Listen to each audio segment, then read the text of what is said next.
കഴിഞ്ഞ ദിവസം ചെങ്കോട്ടയിൽ പ്രധാനമന്ത്രി നടത്തിയ സ്വാതന്ത്ര്യദിന പ്രസംഗം അത് പാകിസ്ഥാനുള്ള മറുപടി കൃത്യമായി കൊള്ളേണ്ടടുത്ത് കൊണ്ടു എന്ന് നമ്മൾ കണ്ടു. അല്ലെങ്കിൽ കൃത്യമായ മറുപടി പാകിസ്ഥാന് നൽകി.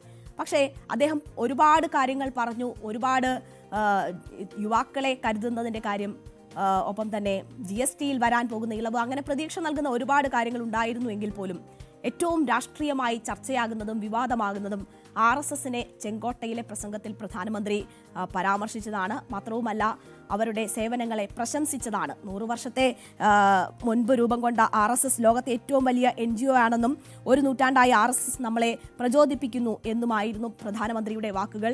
അത് രാഷ്ട്രീയ വിവാദമായി തന്നെ മാറുന്നു. CPM അതിനെതിരെ ശക്തമായി രംഗത്തെത്തിയത് നമ്മൾ കണ്ടതാണ്. മുഖ്യമന്ത്രി അതിനെതിരെ വളരെ ശക്തമായ വാക്കുകളോടെ അതിന് വിമർശനം ഉന്നയിക്കുന്നതാണ് നമ്മൾ ഇന്ന് കണ്ടത്. സ്വാതന്ത്ര്യത്തിന്റെ പിതൃത്വം സവർക്കർക്കും RSSനും ചാർത്തിക്കൊടുക്കാനുള്ള ശ്രമം, ചരിത്ര നിഷേധം എന്നതാണ് മുഖ്യമന്ത്രി ഇന്ന് ഫേസ്ബുക്കിൽ കുറിച്ചത്. ബ്രിട്ടീഷുകാർക്ക് പാദസേവ ചെയ്തവരെ മഹത്വവൽക്കരിക്കാൻ സ്വാതന്ത്ര്യ ദിനം തന്നെ തെരഞ്ഞെടുത്തത് സ്വാതന്ത്ര്യ സമരത്തെ അപമാനിക്കാനാണെന്നും ഇതുകൊണ്ടൊന്നും വർഗീയ സംഘടനകളെ വെള്ളപൂശാനാകില്ല എന്നുമാണ് മുഖ്യമന്ത്രി വിമർശിച്ചത്. ഒപ്പം തന്നെ വലിയ വിവാദം ഉയർത്തിയതാണ് കേന്ദ്ര പെട്രോളിയം മന്ത്രാലയത്തിന്റെ സ്വാതന്ത്ര്യദിനാശംസാ കാർഡിൽ മഹാത്മാഗാന്ധിക്കും മുകളിൽ സവർക്കറുടെ ഫോട്ടോ പ്രതിഷ്ഠിച്ച സംഭവം. ഇത് വിപുലമായ ഗൂഢാലോചനയുടെ ഭാഗമെന്നാണ് മുഖ്യമന്ത്രി കുറ്റപ്പെടുത്തുന്നത്. സ്വാതന്ത്ര്യ സമര ചരിത്രത്തെ ഭയപ്പെടുന്നവരുടെ വെപ്രാളമാണ് പ്രകടമാക്കുന്നത് എന്ന് അദ്ദേഹം പറയുന്നു. ജാതി മത വേഷ ഭാഷാ വ്യത്യാസങ്ങൾക്ക് അതീതമായി ഇന്ത്യക്കാർ ഒരുമിച്ചാണ് ദേശീയ സ്വാതന്ത്ര്യ സമരത്തിൽ അണിചേർന്നത്. ഒറ്റുകാരുടെ വേഷമായിരുന്നു അന്ന് RSSന്. സ്വാതന്ത്ര്യ സമര പ്രസ്ഥാനത്തിന്റെ അടിസ്ഥാന പ്രത്യയശാസ്ത്ര സങ്കല്പങ്ങളോട് പരസ്യമായി വിപ്രതിപത്തി പ്രകടിപ്പിച്ചവരാണ് RSS എന്ന് ചൂണ്ടിക്കാട്ടുന്നു. നാനാത്വത്തിൽ ഏകത്വം ഉയർത്തിപ്പിടിക്കുന്ന ഇന്ത്യൻ ദേശീയതയ്ക്ക് പകരം ഭൂരിപക്ഷ വർഗീയതയിൽ ഊന്നിയ ഹിന്ദുത്വ ദേശീയതയാണ് അവർ ഉയർത്തിപ്പിടിച്ചത് എന്ന കാര്യം മുഖ്യമന്ത്രി ചൂണ്ടിക്കാട്ടുകയാണ്. അങ്ങനെ ചരിത്രത്തിന്റെ ഏടുകൾ പലതും ഉന്നയിച്ചുകൊണ്ടും ഉദ്ധരിച്ചുകൊണ്ടുമാണ് പ്രധാനമന്ത്രി ഇന്നലെ നടത്തിയ പ്രസ്താവനയ്ക്കും ഒപ്പം തന്നെ സ്വാതന്ത്ര്യ ദിനത്തിന്റെ കാർഡിൽ വന്ന രാഷ്ട്രപതിക്കും മുകളിൽ വന്ന സവർക്കറുടെ ഫോട്ടോ പ്രതിഷ്ഠിച്ച ഗൂഢാലോചനയെക്കുറിച്ചും മുഖ്യമന്ത്രി വിമർശിക്കുന്നത്.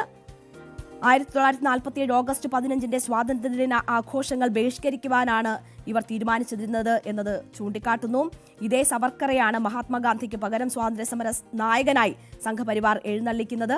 സ്വാതന്ത്ര്യസമര ഘട്ടങ്ങളിലാകെ അതിനോട് പിന്തിരിഞ്ഞു നിന്ന RSS ദേശീയ പ്രസ്ഥാനത്തിൽ തങ്ങൾക്കും പങ്കുണ്ടെന്ന് സ്ഥാപിച്ചെടുക്കാനുള്ള വ്യാജ ആഖ്യാനങ്ങളാണ് നടത്തുന്നത് എന്നത് മുഖ്യമന്ത്രി ചൂണ്ടിക്കാട്ടുകയാണ്.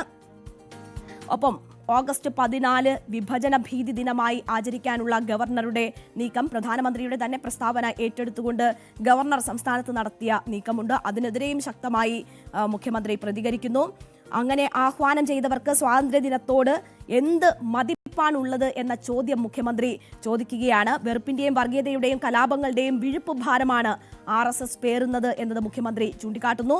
മനുഷ്യത്വ വിരുദ്ധമായ വിഭാഗീയതയുടെ പ്രത്യയശാസ്ത്രം ചുമന്ന് നടക്കുന്നവർക്ക് കൈയിട്ട് വാരാനുള്ളതല്ല ഇന്ത്യയുടെ മഹനീയമായ സ്വാതന്ത്ര്യ സമര ചരിത്രം എന്നുകൂടി മുഖ്യമന്ത്രി ഓർമ്മിപ്പിക്കുകയാണ്. എന്തായാലും നമുക്കറിയാം, വലിയ രീതിയിൽ വിമർശനത്തിന് ഇടയാക്കിയതാണ് പ്രധാനമന്ത്രി നടത്തിയ ആ പ്രസംഗം. പക്ഷേ എല്ലായ്പ്പോഴും അതിന് കിട്ടുന്ന യാതൊരു അവസരങ്ങളും പ്രധാനമന്ത്രി പാഴാക്കിയിട്ടില്ല എന്നത് നമുക്കറിയാം.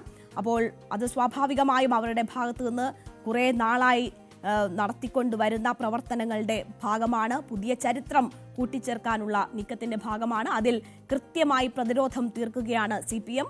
മുഖ്യമന്ത്രി തന്നെ ഫേസ്ബുക്കിൽ എഴുതിയ കുറിപ്പ് കൃത്യമായി ചരിത്രം പറഞ്ഞുകൊണ്ട് ഒപ്പം തന്നെ ഓരോ സംഭവങ്ങളെയും എടുത്തു പറഞ്ഞുകൊണ്ട് വിമർശിക്കുന്നതാണ് നമ്മൾ കണ്ടത്.